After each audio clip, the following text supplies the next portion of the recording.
I like okay, so I met Ames probably like a year before I got there, maybe a lot longer, Was but he over there in Chicago? no, he was out here. Over here. But I remember watching his like I don't know, I added him one day. I asked God for a sign and I got that sign. And then I hit up the Instagram and it in the shop like it said my birthday and I was like, oh, this is weird. Like so many things were like, yeah. okay, it's my dad's death day and then this is my birthday and I'm like, okay, God, I see it. Whatever, I'm gonna go for it. You know, I'm like, I'm just taking a leap of faith here. You know what I mean? And then I started talking to Ames, but I just like watched his story, and then 3 months go by I think, and I was like, hey, you don't know me, but I think it's really cool that you like work as a shop owner and you're in the shop every day and like you produce like sick work and like your presence is definitely like a light in my life and like I was in a position where I like didn't want to tattoo anymore. I felt like I traded my craft for whatever, you know, like small tricks, you know what I mean, or something, you know, not really worth value. Right. And he like motivated me to like hustle even harder and work harder. And then our talks that we had, they were always like, I want to say like it was very what I needed. You know, I wasn't around anybody that really cared what I was doing. I was just everyone just was like whatever, fuck you. You know what I mean? So when I met him, I felt like I found like a best friend. You know. So when I came out here, I guest spotted, and I was like, I think I cried the whole time because I was like, I've never met somebody where you know, like it was like dope. when you dope. like the Holy Spirit kind of He's a dope soul, man. I was like, man, this is like the safest place I've ever felt. Like I felt seen, I felt heard, I felt respected off top. So, I love that. And then I went home and I was like, hey, do you got room for me? Like I'm literally gonna come out here and like move tonight. Came out here with like $800 and like a backpack full of tattoo shit. Okay. And I like slept on the floor and I was grateful to have a spot like with the. Damn. Yeah. I remember eating food out of a sink because I was so broke and I couldn't wear socks or do laundry. I had to cut my pants. Like, and we're in California coming off a TV show. Like, yeah, it's you know insane I mean? The lows you gotta get through to. I'll do it all over again. You know? Did they break you off anything though? They do, but like you're like 25 years old with like a check. You know, you're not thinking about anything. You know what I mean? Yeah, hell no. You're thinking, I'm getting this money. I'm going to go out and do drugs. Like that. At the end of the day, it's really already gone before you even got it. I wish if I were older now, I'm like, I'm going to get this. I'm going to get it. Oh, no, that's why we're about to, it's about to be a new year. We're coming to conclusions and figuring things out. And I feel like you're doing well and you're gonna continue to flow and grow. I think if I wouldn't have got to know God the way I did if I did something different. You know what I mean? Like I would have been like, if I didn't lose it all, I wouldn't have felt like I needed him. Ooh. You know? Like back in the day, my parents, when they were like separating and like, I think it was like 05, maybe it was like a little couple years after 9/11. I remember that. It was like super abusive in my house. That was in 2000. Yeah, like early 2000s. So I remember my parents, they both had to work, so they put us in like a YMCA summer camp. You know, I think it was like the cheapest one, like daycare type of thing. The cheapest one. Yeah, that's how I mean, there's four of us. It's hard out here. It's been hard out here. So like, I think my dad was like off work or going to work again, and then my mom was like doing hair.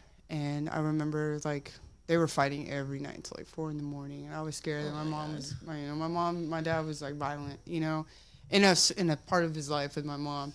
Right. And, you know, I had to grow up and watch that, and I'd just be praying, like, God, please stop this. Please stop this. Like, I remember praying at that young, like, being like, God, please, God. Like, I could hear my mom just getting thrown around, and, like, and I love my dad and I love my mom, and they're not perfect, but they've grown to be perfect, you know what I mean? And with each other, like, you know, in that way of loving each other. Because my mom never slammed my dad. She was like, your dad is still your dad. Da, da, da. Yeah. She put a grapefruit in my lunchbox and sent me to summer camp. And she's like, I'm sorry, we don't have any food. And this is like a time where like my family was like, we're not getting on nothing. Yeah. No food stamps, no, we're going to make it work. You know what I mean? Yeah. And there's 4 of us. Like, and I remember going to school and this camp counselor in front of everybody was like, are you going to, I didn't want to eat this big ass grapefruit in front of everybody. Like, I'm like, everybody's got Lunchables and like snacks and shit. And I'm over here with like, just gonna put it away, and it was like 99 degrees out there or something like that. And I remember her face and just her body language. And she was like, how come you're not eating? And I was like, I'm not hungry. And she was like, you have to eat something. And she was like, what do you have in your lunchbox? And I showed her. I was like, I didn't want to show her, but I think she ended like, how am I going to tell this lady that I just saw my mom get her ass beat and I don't have food in my house? It's just and I'm in your head. Right. And I'm just like, and I told her, I was like, I'm not hungry. And I didn't want to like tell on my parents. Like I didn't want to get separated or foster care or whatever. Yeah, you don't need no bullshit. Bro. And then she was like, well, I'm going to make you something to eat and you better eat it. And I was like, okay, whatever, like, because it's like the law, like in Texas, they don't fuck around, Right. So she brings me to this back room with like all this. And I remember this other lady was with her and she was like, this other white woman, she was just kind of like looking at me like this. And I'm like, she made me like a sandwich and like gave me chips and she watched me eat it. And I smacked it. I just like stuffed my face. You were hungry. And she was like, I can't believe you just lied to me. What do you mean you weren't hungry? I just saw you swallow that whole sandwich. Oh, and I'm like, a baby. You know what I'm saying? I just still remember this. That is fucked up. And then she was like, I cannot believe I have to waste my time like this. This is how I remember it. You know what I mean? And then the other lady was like, hey, I'll handle it. You go take care of your kids. I'll handle it. She's like, are you sure? Yeah. She's like, yeah. So the lady like got down to my level and was like, is everything okay with you? Yeah. And I just started crying. Aww. And I was like, she goes, are you still hungry? And I go, I'm starving. Like I'm literally starving. I'm going to start crying too. Cause I'm like, ah. So I was like, I just look, I go, this is my lunchbox. And I was like, I remember like I'm crying. I remember being like, my mom did not have any food to give me today. And then she was like, I'm so sorry. If you want 2 sandwiches, you want some more chips, you want to put them in your little lunchbox. Take it home and shit. And that, I've probably been like, let's see, that was like 2000, had to been like 2003, maybe. So I was probably like. You really got me crying. Oh, I'm sorry. I'm crying too. But that moment right there showed me. Sounds like a whole ass movie, girl. Bro, you should have a movie like that's just like a piece of it. That's like one day. And my mom, she's Asian. She always downed herself because she was educated. She was a immigrant. It's that generational curse bullshit. I had this like fake tan white girl with the whole like bejeweled hat and like the little Playboy sticker tan like type girl. So. But the other girl was just the way she handled me. And I remember the room and everything. And I remember that day, like, you can choose to be one of the 2 people. Yeah. You're going to be this person that's, like, non-empathetic or that's, like, a bitch. And she probably got far in life, who knows? Only God knows. But that girl, like, actually asking me what was going on and, like, actually wanting to be there for me, that was, like... That's what, like, I wish I knew her, to be like, you changed my life forever. Because then I wanted to just do that to other people. Yeah. I remember being like, I could have been mad. I was probably like 6 or 7. She was 6 or 7. I was young. Benjamin's age. And she was like, she scolded me in front of everybody. And then, like, the way her response was after, like, she goes, I can't believe you just lied to me. Like, I'm like, I didn't want to tell her, like, well, you really don't know what happened last night. I'm trying to think what mindset she was in to think that her job was that serious. She's a camp counselor at the YMCA. Instead of, like, like, what the fuck? Very high level. Well, shout out to the other girl that did the right thing, and that's a perfect example of the 2 types of people there are on this planet. And she didn't have to do that. I could see her, like, looking at it right now. I could see the girl just like, and then the other one being like something clicked in her head, like, this is not okay. Yeah. She's like, don't worry about it. I got her. I'll she's like, are you sure? Wow. Like, and I was like, I'm just sitting there like, oh, in shame. Like, she's like, do you want another sandwich? Like, she was like, do you want anything else? Yeah, do you want some cookies? Do you want some juice? Sweet. Like, yeah. I was like, and that made me like, I never want to be that girl. Yeah. But I always want to be that other girl. Yeah, you want to be the girl that was... I mean, only God knew. Genuinely wanted to connect with you and help you. So that, I could have been bitter.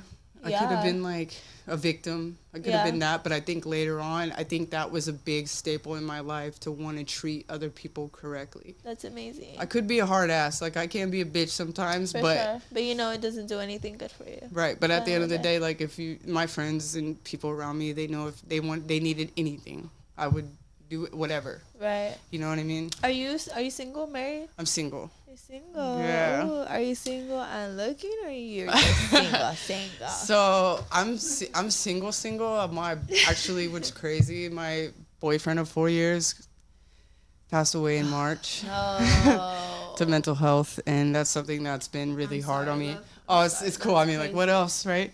But like, life is just so hard sometimes. Hey, man, but it's all gonna come out for a reason. It's all happy. You know, like Ames really helped me with that. He said God's timing is perfect, and the way I took it was like, this is the one man that brought me closer to having a relationship with God. Right. Because instead of like hating the life, especially with everything I've been through between like YMCA to now, I just all in. It's like, God, what, you know what I mean? Use me. You know what I mean? Like, I was like, I'm so sorry. Like, I kept like crying, like, I feel that.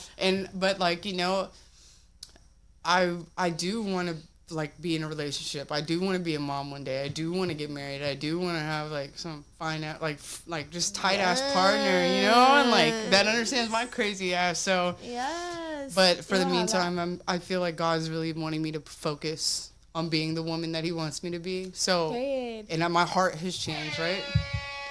But I learned so much. I treated my ex like shit. You know what I mean? I told this in church, like one of my testimonies, I talk all day long about Jesus and the gospel, and the one person I didn't do that to was my ex. And that's why I was like, I'm never going to not do that again. Yeah. But that's how I took it. Like, you can only learn from it, right? Right. Not like beat yourself up about it, because time is. This is my baby though, forever. Oh, that's sweet. Yeah, he's just, look at us right here on my phone. He's so cute. But he's a little skater kid. But he's like, it was everything. He was my safe place. He's so cute. But when I was on drugs. He looks just as sweet as you, honestly. He was so sweet. He looks sweet. He's like, I'm like, hey, can you do something? He's like, sweet and okay, whatever you want. Yeah. Yeah. I love him so much. That's right. I love that. You gotta have that in your life sometime. And I'm sorry that he's gone. It's great. It's actually probably one of like the most growing moments. Like, if anybody could give me with something. I mean, I know that it's a dark situation, but in the light of things, like, He made me grow closer to God. For sure. You know? Honestly, my homegirl Lynette just passed away. I'm sorry. R.I.P. It was like a group of people that in the car, off the 94. Yeah. Oh my gosh. It's just so crazy, right? It's so fucked up. R.I.P. to all our angels. Oh my God. But it's just, life is so short. Life is so quick. You know, things are just, you gotta live full intention. Yeah, you really have to love everybody. Like my head was so, you know, I'm like doing all these things, but like the one person was like, you've changed. Who are you? And I'm like, fuck all that, I'm growing, you know? And now I'm like, hold on, wait a minute. You know, after that happened, I was like, that person fell in love with the real me. And who I am at that moment was not who I was. So. Oh. That was like my second time getting on the ground and praying to God and being like, wrap your arms around me. Yeah, it's different phases, right? It's like different growths, different phases. It's like an onion, for sure. Yeah. I guess we're gonna leave this off with I know you've been saying to share love, show love, and get closer to the Lord Jesus. Right. Yeah. Any final thoughts? Man, working on like. Honestly, if anybody's out there that like doesn't feel good about themselves, just know, like, you know, you have somebody that will never forsake you or leave you, and to reach out. Like, then don't stop and don't give up on yourself. I think like one thing I've learned this year was to just keep going. Yeah. You know, we're all gonna get through it, and we're all gonna do great things. So if I could leave on that note. Yes. Well, Hynas podcast, we out. Thank you for coming. Thank you. Yeah, dude. Thank you.